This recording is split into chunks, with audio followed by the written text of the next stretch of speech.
ఏపీలో మద్యం నిషేధం అమలు చేస్తామని అధికారంలోకి వచ్చిన వెంటనే జగన్ ఆ మాటే మరిచిపోయారని అరకు ఎంపీ అభ్యర్థి కొత్తపల్లి గీత ఆగ్రహం వ్యక్తం చేశారు. నాసిరకం మద్యంతో 35 లక్షల మంది ఆసుపత్రి పాలయ్యారని ఆరోపించారు. ఎన్నికల ప్రచారణ భాగంగా ఆమె పాలకొండ నియోజకవర్గం సీతంపేట డివిజన్లో విస్తృతంగా పర్యటించారు.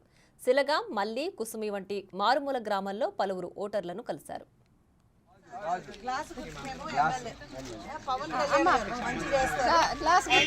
జయకృష్ణ బాబు గారు క్లాస్ గుర్తుకు మన ఓటు, కమలం గుర్తుకు మన ఓటు. రెండు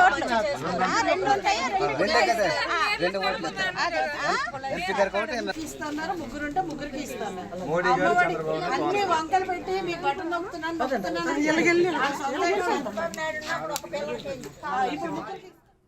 ఏపీలో అమాయక గిరిజనులంతా గంజాయి కేసుల్లో మగ్గుతున్నారని కొత్తపల్లి గీత ఆరోపించారు. హత్య చేసి డోర్ డెలివరీ చేసిన వ్యక్తులంతా నేతలుగా వైసీపీలో చెలామణి అవుతున్నారని అన్నారు. రాష్ట్రంలో అనేక మంది మహిళలు కనిపించడం లేదని, గిరిజనులకు న్యాయం జరగాలంటే ఎన్డీఏ బలపరిచిన తనను ఎంపీగా, అసెంబ్లీ అభ్యర్థి నిమ్మక జయచంద్రను ఎమ్మెల్యేగా గెలిపించాలని కొత్తపల్లి గీత కోరారు.